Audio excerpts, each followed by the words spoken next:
this week's episode is brought to you by Harry's. So New Year's has come and gone. Have you followed through on your resolution to stop overpaying for a great shave? I've been using Harry's for as long as I've been endorsing them, and I can tell you that I've never once missed waiting around for the kid with the keys to come unlock the case, nor have I ever once missed being like, why do these cost so much?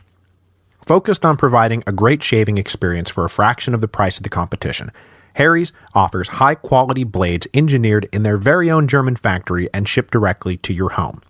Why pay $32 for an 8-pack of blades when you can get them shipped for half the price at harrys.com?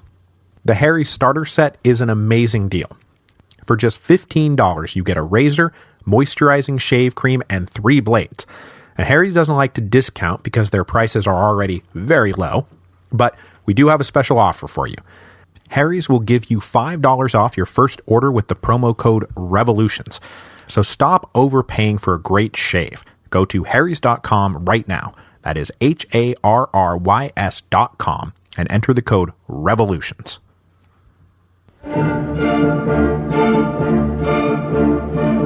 Hello, and welcome to Revolutions. Episode 4.13, The War of Knives. So last week, Toussaint Louverture not only rid himself of Joseph de Rouville, the Directory's official emissary to Saint-Domingue, he also opened up independent diplomatic relations with both the United States and Great Britain, who were both at war, or at least quasi-war, with France.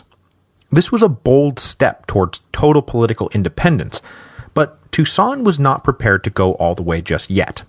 He rebuffed advances from both the British and Americans to declare independence, and in the wake of Hérouville's departure, he instead called on the third commissioner, Philippe Rome, the last man carrying credentials signed in Paris, to leave Santo Domingo and come back to Le Cap, where he would be able to officially rubber stamp Toussaint's policies.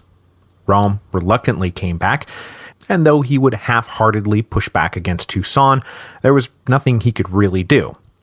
So though Toussaint still hid behind a veneer of fealty to France, he paid them now even less mind than ever. Now, as I somewhat cynically mentioned last week, through the whole course of the Haitian Revolution, whatever political faction happened to be on top tended to seek independence from France, while their rivals tended to seek greater ties to France. Now, I don't know if Toussaint's ultimate objective was in fact total political independence, but it is clear that he is now essentially playing for the program first advanced by the Big Whites when they sent delegates to the Estates General way back in 1789. Their goal had never been independence per se. What they were really after was home rule and the right to free trade. As long as they had those two guarantees in hand, remaining inside the French Empire was fine. They just wanted to replace the system where the superior metropole dominated the inferior colony and turn the French Empire into a confederation of autonomous units with a shared loyalty. Toussaint was now angling for almost this identical program. He didn't need or want any more of the supposed superiors from France telling him what to do, and he wanted Saint-Domingue to be able to trade with any power on Earth. If I had to speculate, I'd say that Toussaint would have been fine running an autonomous Saint-Domingue inside the French Empire, rather than actively pursuing a clean break. And certainly the coming war with France would be forced on him by France. It was never anything that he truly sought. Now, one thing we absolutely do know, however, is that Toussaint wanted to be the supreme and unchallenged master of the island of Hispaniola.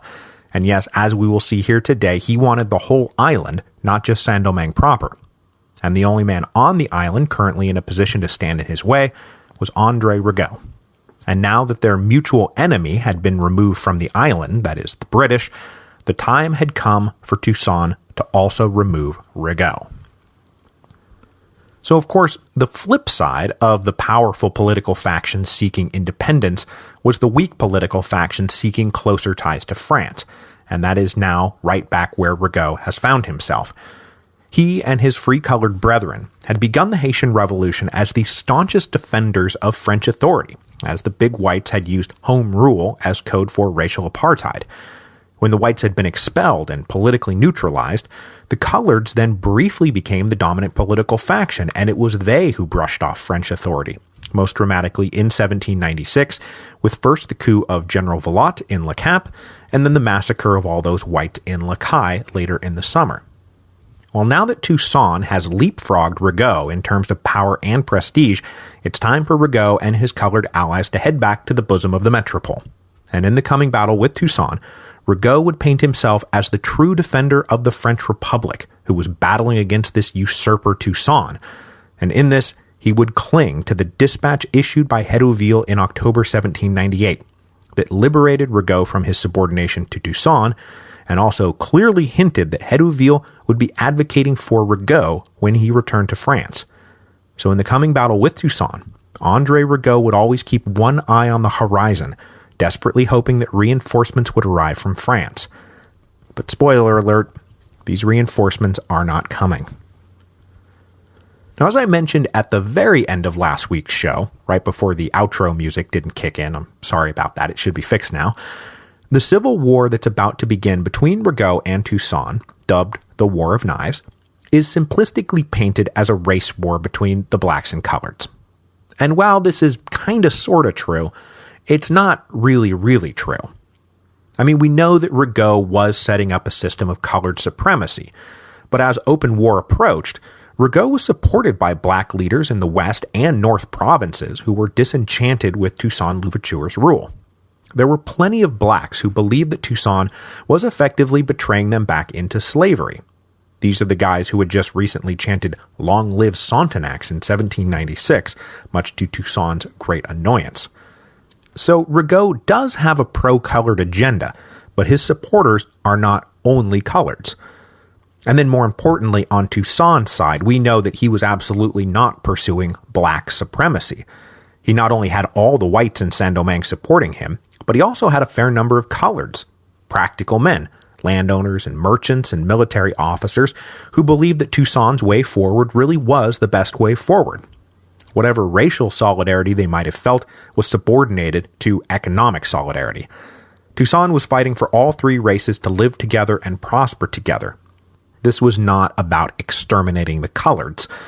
So though it looks like a war between the blacks and the coloreds, it really wasn't that at all. But it's also not surprising that history books would report the War of Knives as a race war, seeing as how that's how Toussaint painted it, as he and Rigaud waged a propaganda war in early 1799. Toussaint launched the first attack of this war of words in February 1799, practically the minute that Toussaint's clause was signed into law in Philadelphia, which guaranteed his access to trade with the United States and Britain. He issued an address that denounced Rigaud and the colored regime of the South. Toussaint said, as everyone in Saint-Domingue now does, that Rigaud planned to re-enslave the blacks the first chance he got. Toussaint said, "I've been Rigaud's superior officer for years now, but he won't take orders from me because I'm a black man, and Rigaud hates black men." Toussaint also pointedly reminded everyone of the fate of the Swiss, the first slave fighters promised freedom by the coloreds, who were then immediately betrayed. Toussaint said that's Rigaud's plan for all of us. Use us to get power, and then betray us back into chains. Rigaud then fired back with an address of his own that said, "I cannot believe I'm the one being accused of hating blacks. I have fought for racial equality my whole life, sword in one hand, declaration of the rights of man in the other. Half my family is black. I was raised by blacks. I have fought alongside blacks." Toussaint Louverture is a two-faced double dealer, and you shouldn't believe him because I promise you, it's not me, it's him who wants to put you back into chains. He is planning on selling out everybody to the British, who will bring with them re-enslavement. I mean, just a couple of months ago, he expelled the official representative of the French Republic so that he could make deals with the British and the Americans, who are nothing but racists and slavers. So if you think he won't throw you back into chains, you're kidding yourself. I am actually the one fighting to keep you free.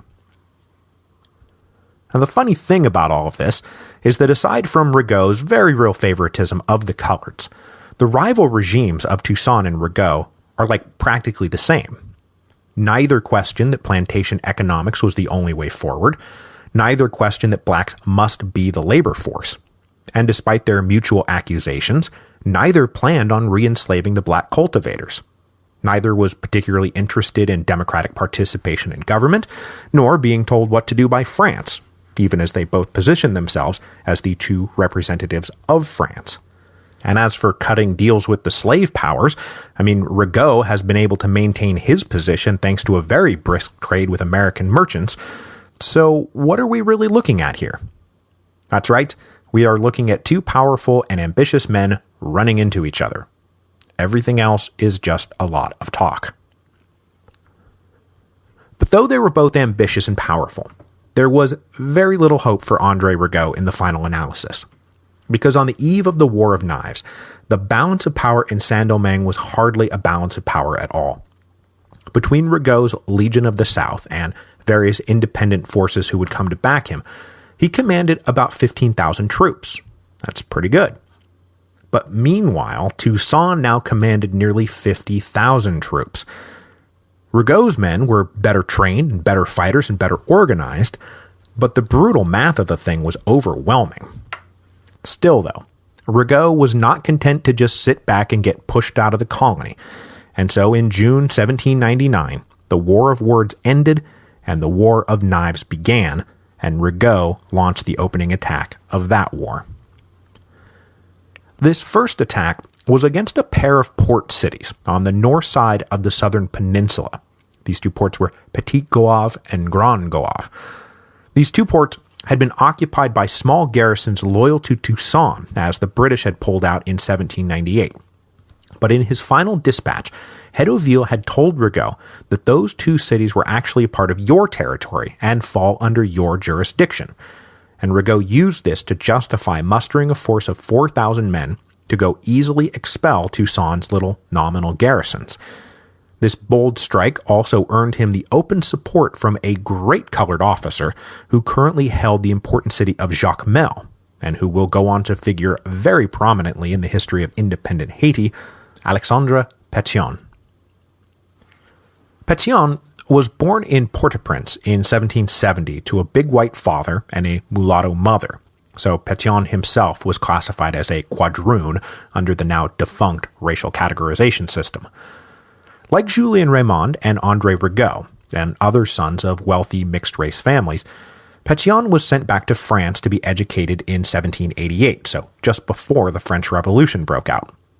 He's a hard guy to nail down, but Pétion appears to have been back in Saint-Domingue by 1791, and as a young, energetic, and educated colored man, he enthusiastically joined the colored revolt against racial apartheid when all hell broke loose in the summer of 1791.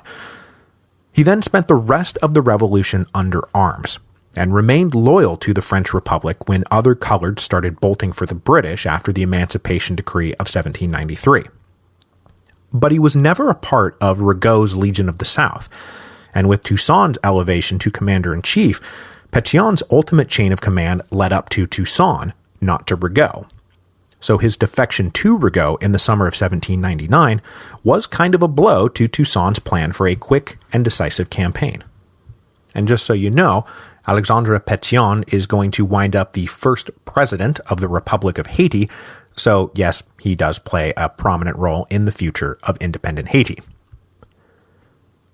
Now, Rigaud was hoping that his attack on Petit and Grand Goave would help trigger a larger anti-Toussaint uprising. And in the early summer of 1799, he had some reason to hope that it might actually happen, because up in the heart of Toussaint's territory, black revolt against Toussaint's rule began to flare up.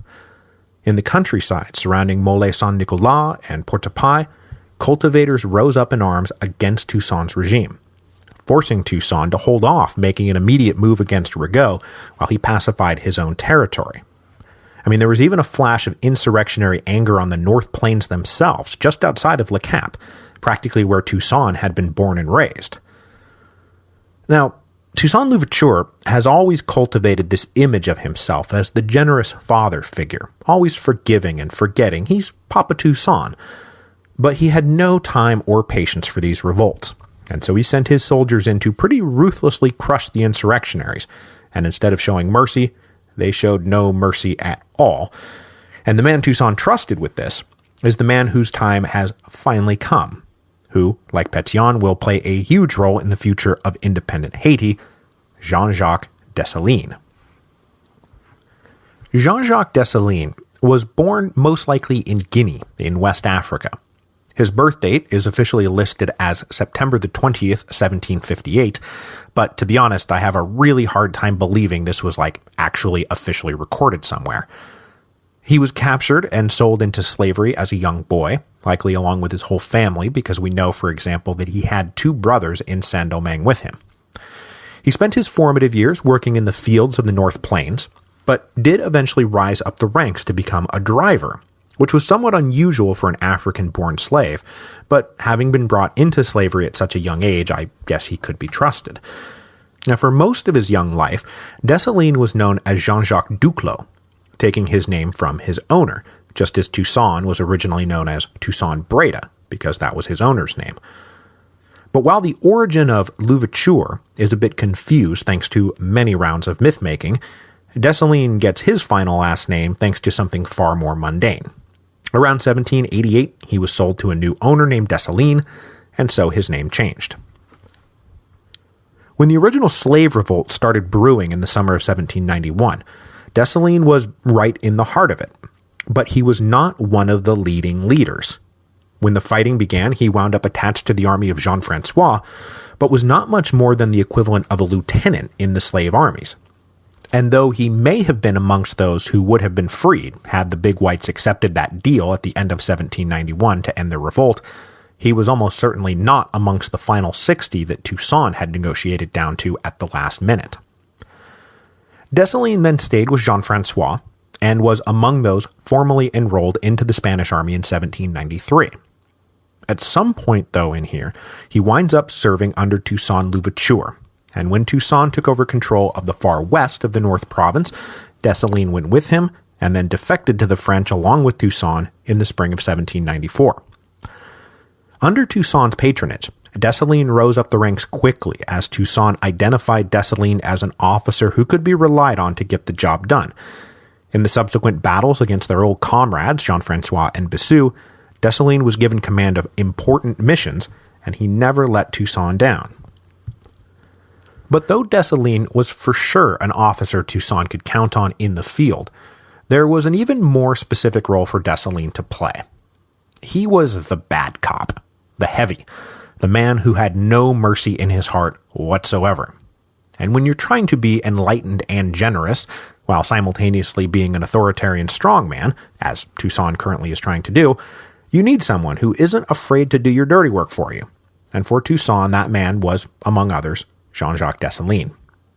And this wasn't just about role-playing.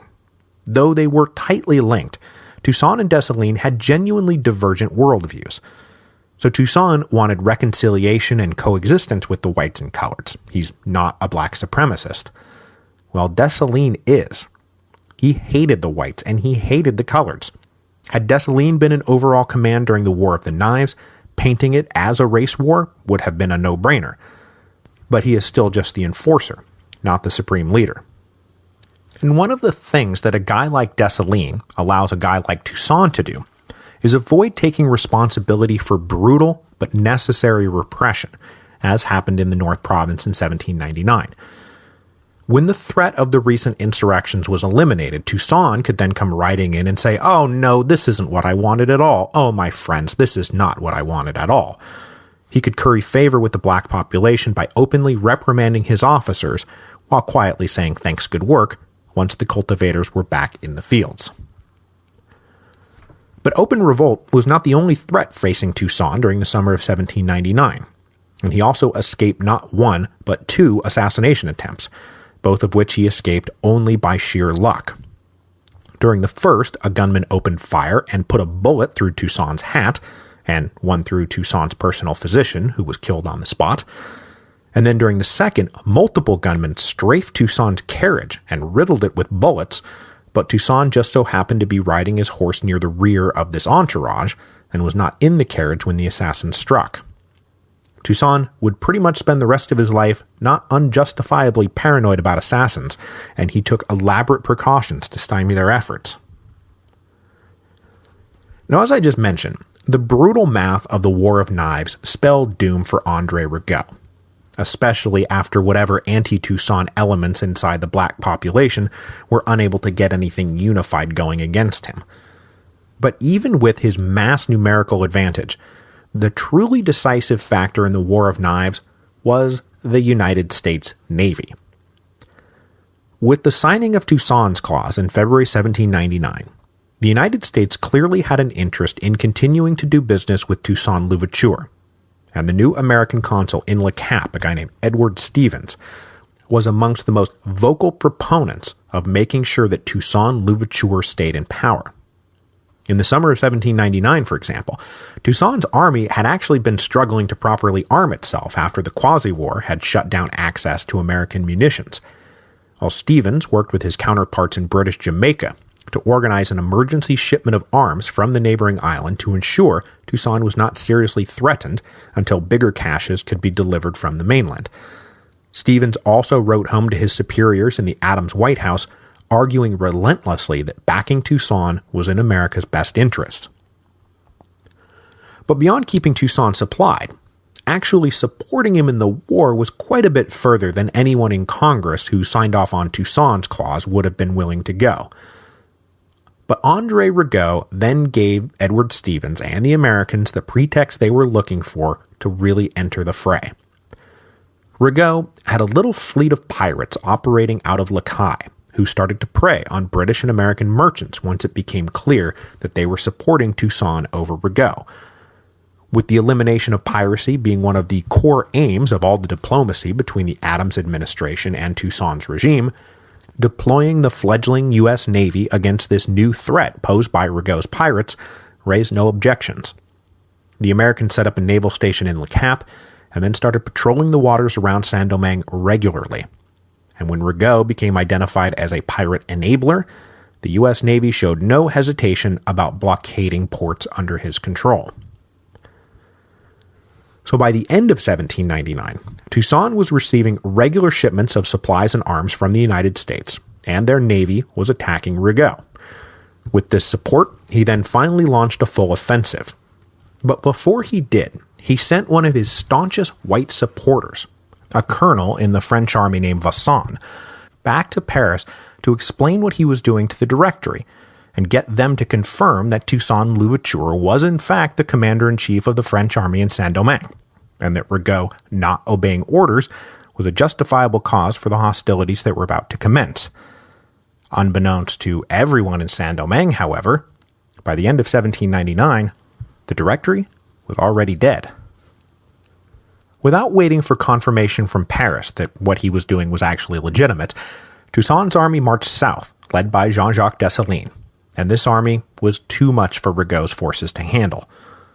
But still, the ensuing battles were hotly contested and very bitter. Neither side offered the other any quarter, and when prisoners were taken, their usual fate was either execution or torture and then execution. But against the mass onslaught, Rigaud had to retreat into the mountains of the South Province, and this retreat then became engulfed in flames as Rigaud elected to burn everything to the ground rather than let it fall intact into Toussaint's hands. Now, Rigaud hoped to raise the black cultivators of the South Province to join him in his fight, but he found almost no takers. The black cultivators of the South Province pretty much hated André Rigaud's guts, and they welcomed the arrival of Toussaint's army. But sadly, what we're seeing here, and what we've already seen earlier in today's episode, is the black cultivators everywhere engaging in a bit of the old grass is greener on the other side fallacy. The cultivators under Toussaint hoped Rigaud was their salvation. The cultivators under Rigaud hoped Toussaint was their salvation. But there was no salvation to be had. This was a war between two men running authoritarian labor regimes. This was not a war for anyone's salvation. So Dessalines then peeled off from his pursuit of Rigaud to lay siege to Jacmel, where the defenses there were led by Alexandre Pétion. In November 1799, a prolonged siege began that would be as bitter as any battle. It's reported that somewhere on the order of 4,000 people died of starvation over the next 4 months as the siege continued. Meanwhile, by early 1800, the United States Navy was now fully on Toussaint's side. Though Edward Stevens did resist requests from Toussaint to actually transport Toussaint's troops, the U.S. Navy did blockade all the southern ports, and they ran a very close patrol of maritime shipping in Saint-Domingue waters. Ships loyal to Toussaint were issued passports by the American consulate that allowed them to operate freely, and anyone not holding one of these passports was liable to be boarded and have their ship seized.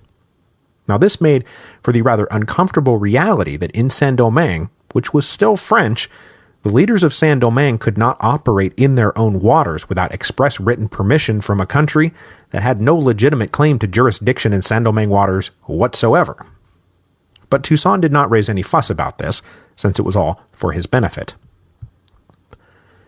In February 1800, Jacmel, now surrounded by Dessalines' army on land and the U.S. Navy by sea, finally fell. Whatever forces Rigaud had left in the south now fell back to Le Caille, but there wasn't much left at all. The story goes that when Rigaud re-entered his capital, that he rang the tocsin bells to turn out the local blacks to come in from the fields to fight, and not a single one came. Now, they had all come to his defense in 1796 because they had been told that the Third Commission was going to re-enslave them, but that had turned out to be a lie, and in the 2.5 years since, the lives of the black cultivators had not improved one bit under Rigaud. But still, Rigaud continued to hold out, and from Toussaint's perspective, an all-out assault on Le Caille would have been a very bloody exercise. So rather than rush to a conclusion that seemed inevitable, Toussaint's forces proceeded slowly and methodically. And rather than give it up, Rigaud kept his eye on the horizon, hoping that reinforcements would arrive from France to help him win the war. But in May 1800, word finally did come from France, and it was not what Rigaud wanted to hear at all. In the meantime, Toussaint, confident of victory, was already moving on with the next phase of his plans, controlling not just Saint-Domingue, but all of Hispaniola. He went to Commissioner Philippe Rome, now under a sort of de facto house arrest, and said, "Commissioner, I have grown concerned about reports that honest French citizens are being kidnapped and sold back into slavery over on the Spanish side of the island. This is going on with impunity, and it must be stopped. So please sign off on my plan to send French forces to Santo Domingo to ensure that the rights of French citizens are protected. I mean, Santo Domingo is ours, right? Right. So please sign here." Philippe Rome, however, resisted sanctioning Toussaint's annexation of Santo Domingo without approval from Paris.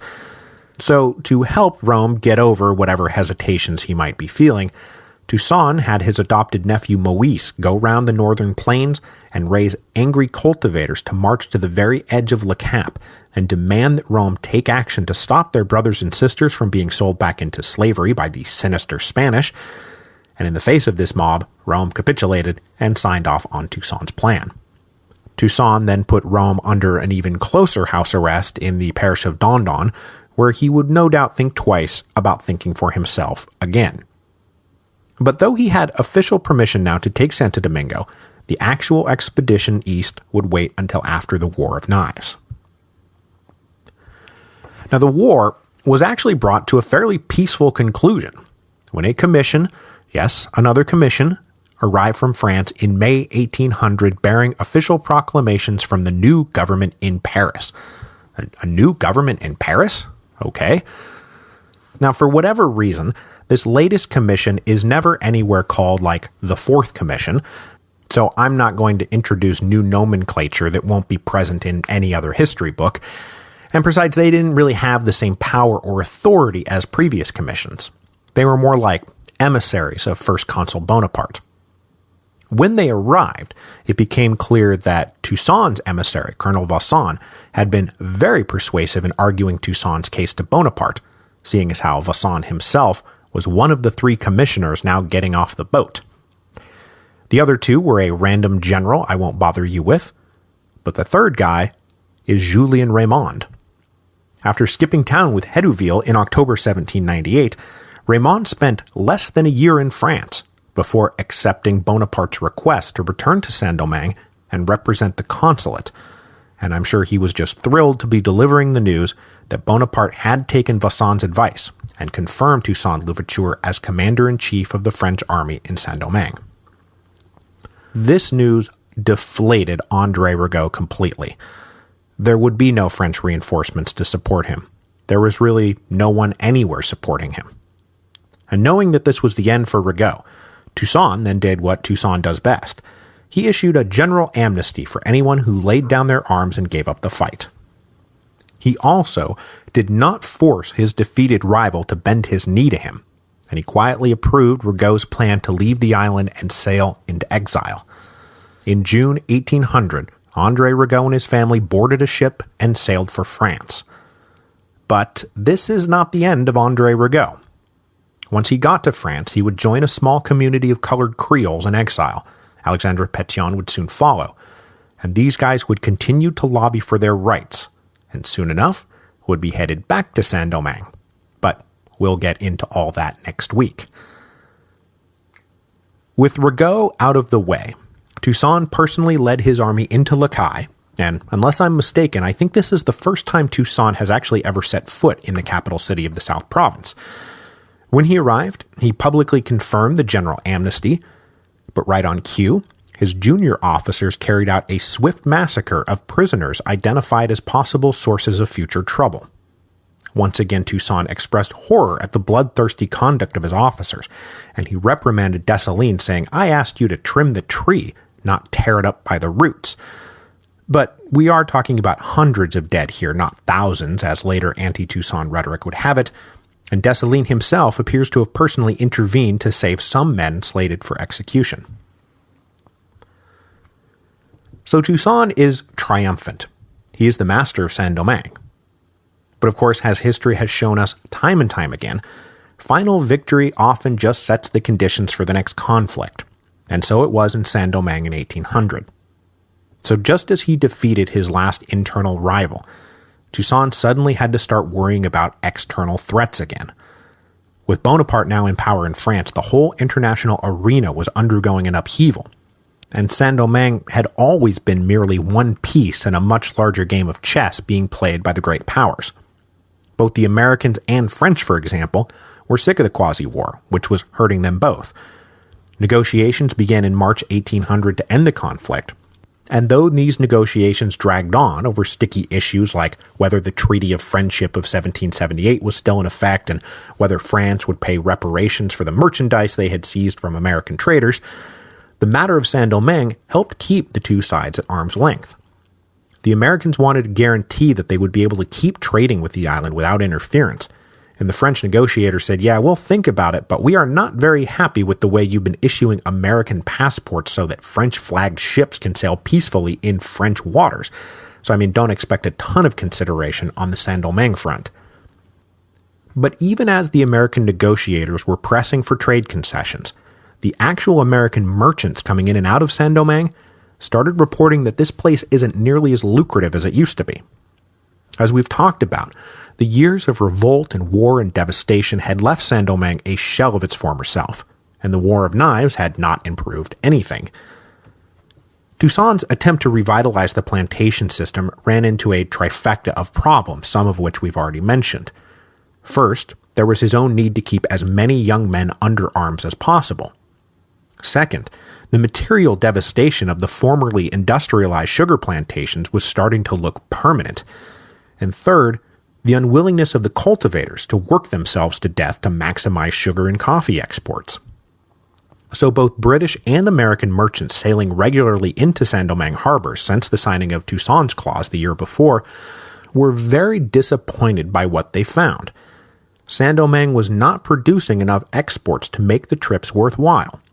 The merchandise the British and Americans carried into Le Cap went unsold, and the mountains of coffee and sugar they were supposed to be picking up did not materialize. The opening of Saint-Domingue was supposed to be a boon to the merchant fortunes, and instead it was a deflated bust. Suddenly, the northeastern merchants weren't quite so hot to demand American foreign policy make special concessions for Saint-Domingue.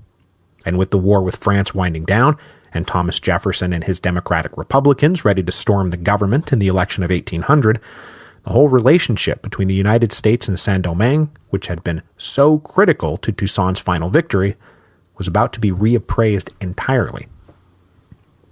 And then back in France, First Consul Bonaparte is obviously not the kind of guy who is going to let a key piece of the French Empire operate without proper oversight. Now, of course, at the moment, Bonaparte had European wars and politics to contend with, so colonial affairs were not his top priority. But in the Constitution of Year 8 that created the consulate, he wrote in an article that addressed colonial policy that spelled big trouble for Toussaint Louverture, because Bonaparte was about to take French policy round back to where it had been before Thermidor. No more of this French nation one and indivisible nonsense. The article in question, Article 91, is short, and so I'll quote it in full. Quote, "The form of government of the French colonies is determined by special laws." Unquote. I mean, that's it. But in Saint-Domingue, special laws had always meant one thing: apartheid and slavery. So when Bonaparte sent his emissaries to Saint-Domingue, they carried with them both the Constitution of Year 8 and a letter written by Bonaparte to placate colonial fears that those special laws would mean a return of slavery and apartheid. And though it's a little longer than Article 91, I'm also going to quote it in full because it's an interesting little document, and clearly written with Montesquieu open in Bonaparte's lap. Citizens, a constitution that wasn't able to defend itself against multiple violations has been replaced by a new pact destined to solidify freedom. Article 91 states that the French colonies will be ruled by special laws. This disposition derives from the nature of things and the differences in climate. The inhabitants of French colonies located in America, Asia, and Africa cannot be governed by the same laws. The difference in habits, in mores, and interests, the diversity of soil, crops, and goods produced demand diverse modifications. Far from being a subject of alarm for you, you will recognize here the wisdom and profundity of vision that animate the legislators of France. The consuls of the Republic, in announcing to you the new social pact, declare to you that the sacred principles of freedom and equality of the blacks will never suffer amongst you the least attack or modification. If there are ill-intentioned men in the colony, if there are those who still have relations with enemy powers, remember, brave blacks, that the French people alone recognize your freedom and the equality of your rights. Signed, First Consul Bonaparte. Now this was a wild pack of bullshit. Bonaparte was too busy with more pressing affairs to get going on his expanding dream of true global domination. But when he said the blacks had nothing to worry about, man, they had everything to worry about.